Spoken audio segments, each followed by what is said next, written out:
sexo. Do tipo barra pesada ao tipo muito suave. Existia a Conferência das Confissões Verdadeiras, onde ninguém falava mal sobre os outros. E eles confessavam também. Muitas pessoas dão crédito a Deuel por estimular o mundo online desde o início, por sua atitude de o que rolar, rolou. E foi isso mesmo. Mas para mim, o que realmente reforçou o desafio à ordem estabelecida foi quando um membro em particular da Deuel tomou uma atitude e a transformou em uma constituição para a liberdade online. Esse foi um momento chave para a criação da rede como a conhecemos hoje em dia. O ciberespaço encontrou um profeta. John Perry Barlow, letrista do grupo cult dos anos 60, Grateful Dead. Ele pegou as vagas ideias libertárias propostas por muitos na Deuel e deu a elas uma forma real. Ele também causou um grande incremento no número de membros da rede. Quando as notícias do que você poderia conversar online com os membros do Grateful Dead vazaram, os fãs da banda correram para se afiliar. Os Deadheads estão online desde os primórdios da internet. Eles passavam a maior parte do tempo discutindo entre eles sobre as nossas deficiências. Você sabe como é.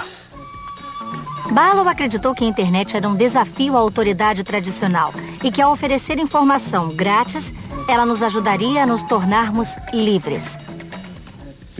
Você não precisa controlar muito as pessoas, você pode controlar o que elas acreditam e você pode controlar as coisas às quais elas têm acesso. Se você pode controlar o que elas sabem, o resto é muito fácil. Barlow ajudou a começar a influente Electronic Frontier Foundation, que fazia campanha para a liberdade online. Ela é baseada nas opiniões que ele publicou em sua declaração de independência no ciberespaço.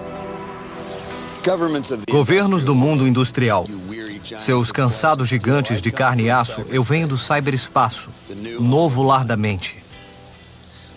Em nome do futuro, peço a vocês do passado que nos deixem em paz. Vocês não são bem-vindos entre nós. Vocês não têm soberania onde nos encontramos. Não era só sobre deixar as pessoas em paz. Era uma declaração dizendo, atenção, nós já fomos. Sabem, vocês vão ter o maior trabalho tentando nos pegar. Os seus conceitos de propriedade, expressão, movimento e contexto não se aplicam a nós. Vamos criar uma civilização da mente no ciberespaço. E será mais humana e justa do que o mundo que os seus governos fizeram antes.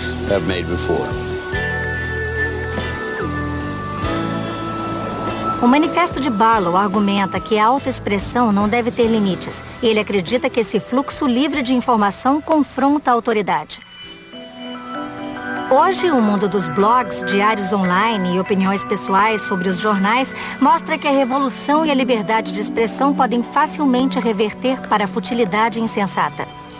Mas alguns dos estimados 130 milhões de blogs no mundo estão estimulando um novo e importante tipo de conversação global.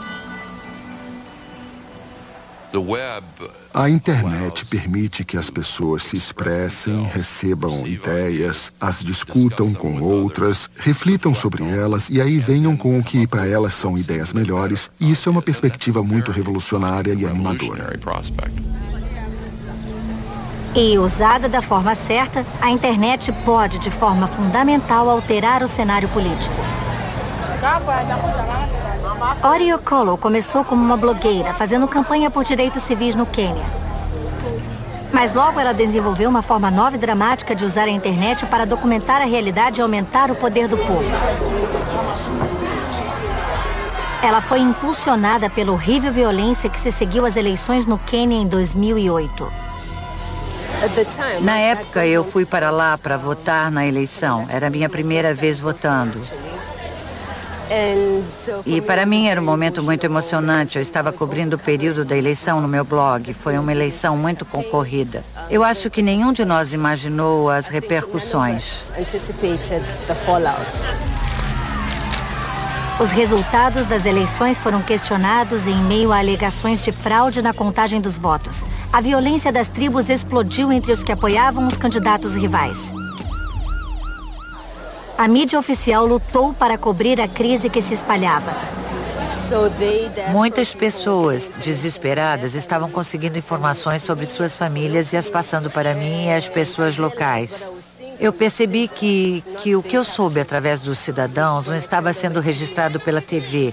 E eu pensei que, se apenas eu, uma pessoa, conseguir todas essas informações, devia ter muita coisa acontecendo que nós não estávamos vendo na TV. Ori formou um time e criou um site na internet chamado Ushahidi. Ushahidi quer dizer testemunha em Swahili. E ele possibilitou às pessoas comuns a informar sobre ataques e a criar uma imagem instantânea do tumulto. Ao dar voz para eles, as autoridades quenianas se sentiram pressionadas a controlar a violência. A resposta foi fenomenal e o que nós percebemos rapidamente foi que havia uma necessidade desse tipo de plataforma. Vimos que tínhamos que transformar isso em uma ferramenta que qualquer um pudesse usar. O Ushahidi me faz lembrar dos primeiros dias da internet. Me parece que com sites como esse estamos percebendo o potencial da tecnologia e que o mundo está entendendo o que isso significa. O poder da internet em juntar a força de milhões de vozes individuais não tem precedentes na história da humanidade. Parece o sonho do grande nivelamento tornado realidade. Um paradigma no nível da invenção da imprensa.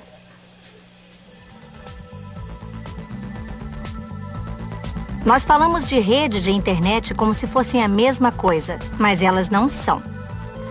A rede são simplesmente os links, informações e páginas entregues a nós através da infraestrutura conhecida como internet. As raízes da internet vêm do começo dos anos 60 na América, quando os computadores das universidades e militares estavam conectados através do sistema telefônico. O e-mail nasceu em 1965 e os padrões normais começaram a permitir a troca de arquivos através das redes. Mas conseguir informação ainda era extremamente difícil. Os usuários tinham que saber exatamente onde ela estava guardada e como dizer a seus computadores para achá-la, telefonando para outro computador. A internet como nós conhecemos hoje em dia, onde qualquer um pode acessar quase tudo, ainda não existia.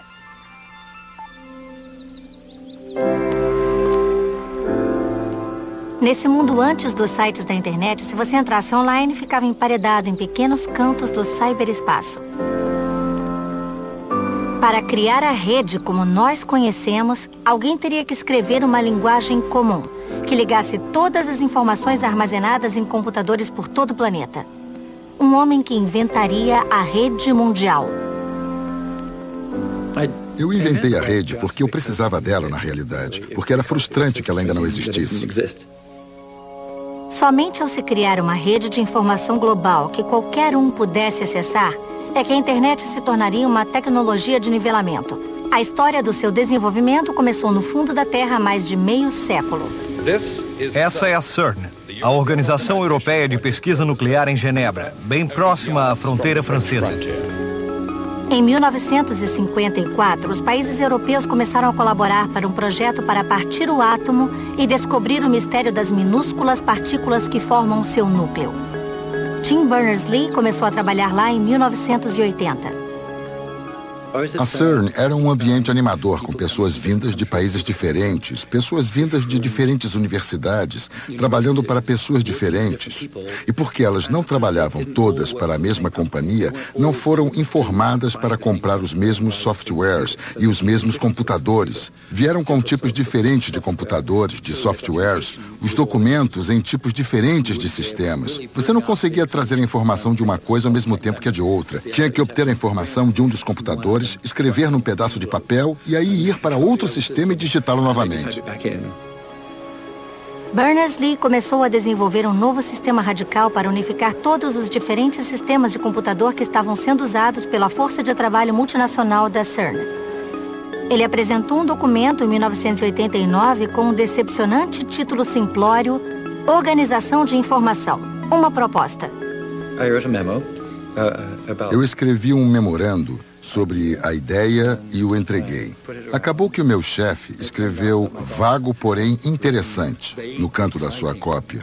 E talvez por causa disso, ele me deixou tocar o projeto no meu tempo livre. Berners-Lee pegou algumas ferramentas de software já existentes e criou algo revolucionário. Sua ideia vaga, porém interessante, se tornaria a internet mundial. Então, em 6 de agosto de 1991, na CERN, o primeiro site entrou online. Eu sei que você adoraria que eu dissesse que eu estava coberto de fios e que tinha uma chave enorme na parede e que quando ligamos a chave as luzes piscaram e que ouvimos um incrível som agudo e aí a internet decolou através de todo o mundo. As pessoas começaram a se conectar e a digitar e nós podíamos sentir o poder, todos esses links se espalhando através do planeta e nós só tínhamos que ficar na nossa e atender as ligações da BBC e do New York Times e do The Economist, perguntando o que foi que aconteceu com o mundo e as bolsas de valores tiveram uma alta incrível e aí o desligamos. Mas não, tudo começou de uma forma pequena. O sistema de Berners-Lee se tornou um meio universal de conectar todo o conteúdo dos computadores. Sua maior descoberta foi casar uma ideia já existente chamada Hypertext, uma forma de ligação entre documentos, à infraestrutura e aos protocolos da internet. Para isso, ele designou aos documentos um único endereço, ou URL. Essas foram as primeiras páginas da internet, criadas e formatadas em uma nova linguagem chamada HTML, que era capaz de ligar todas as páginas existentes em qualquer computador conectado, onde quer que fosse. Ao solucionar um problema técnico específico, a internet abriu um universo inteiro de informação para qualquer pessoa com um computador.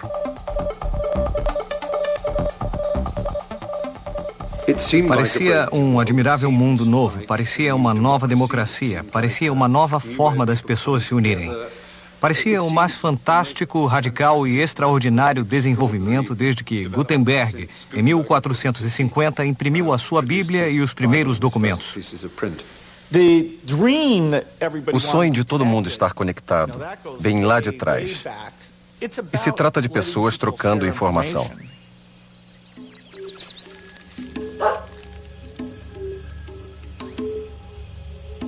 Uma das características da internet é a capacidade de conectar indivíduos sem grande fortuna ou poder.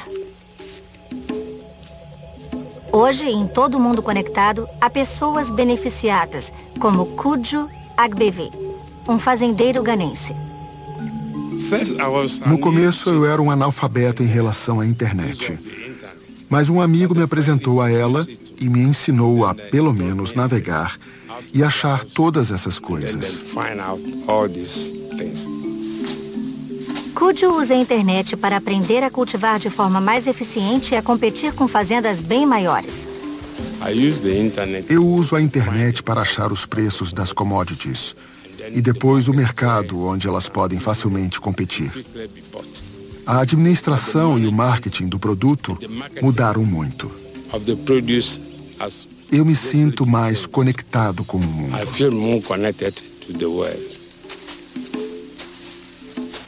Mas a internet é mais do que um instrumento de poder.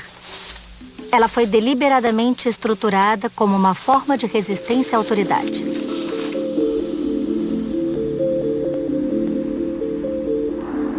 A internet foi projetada para dar a todos os usuários igual acesso. Você não precisa de permissão para visitar um site ou para criar um. E quando está na internet, não há governo gerando regras ou regulamentos. Não há centro nem autoridade de controle. É o nivelamento definitivo.